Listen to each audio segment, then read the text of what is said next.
ಕರೆಸಿ ಮಾತನಾಡಿರಲ್ಲಿ ನೀನು H D Kumaraswamy ಮೇಲೆ ಹೇಳು ಪೆನ್ ಡ್ರೈವ್ನ ಕುಮಾರಸ್ವಾಮಿ ಹಂಚೋರಿ ಅಂತ ಹೇಳಿದರೆ ನೀವು ಏನು ಸಮಸ್ಯೆ ಆಗಲ್ಲ, ನಾನು ಸೆಕ್ಯೂರ್ ಮಾಡ್ತೀನಿ ಅಂತ ಹೇಳಿದರು. ದೊಡ್ಡ ಮಟ್ಟದ ಹಣದ ಆಫರು ಕೊಟ್ಟರಲ್ಲಿ. ಇದನ್ನೆಲ್ಲ ಹೆಚ್ಚು ಕಡಿಮೆ ಕಾರ್ತಿಕ್ನಿಂದ ಸಂಪೂರ್ಣ ಮಾಹಿತಿನ ಪಡ್ಕೊಂಡಿರೋದು. ಕಾರ್ತಿಕ್ ಪೆಂಡ್ ತರಿಸ್ಕೊಂಡು ಪೆಂಡ್ ರೆಡಿ ಮಾಡಿದೆ ಡಿ ಕೆ ಶಿವಕುಮಾರ್.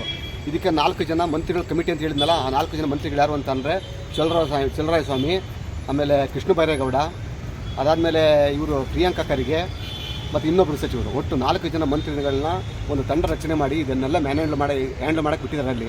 ಈಗ ನಿರಂತರವಾಗಿ ಈಗ ನನ್ನ ಮೇಲೆ ಏನು ಮಾಡಿದ್ರು, ನಾನು ಯಾವಾಗ ಒಪ್ಪಲಿಲ್ವ ನನಗೆ ಒಪ್ಪದೇ ಇದ್ದಾಗ ಏನು ಮಾಡಿದ್ರು, ಈಗಾಗಲೇ ಇಷ್ಟೆಲ್ಲ ದೊಡ್ಡ ಹಗರಣ ಆಗಿರೋದ್ರಿಂದ ಅಲ್ಲಿ ಮೋದಿ ಅವರಿಗೆ BJP ಗೆ ಮತ್ತು ಕುಮಾರಸ್ವಾಮಿ ಕೆಟ್ಟ ತರಬೇಕಂತ ಮಾಡಿರಲ್ಲಿ.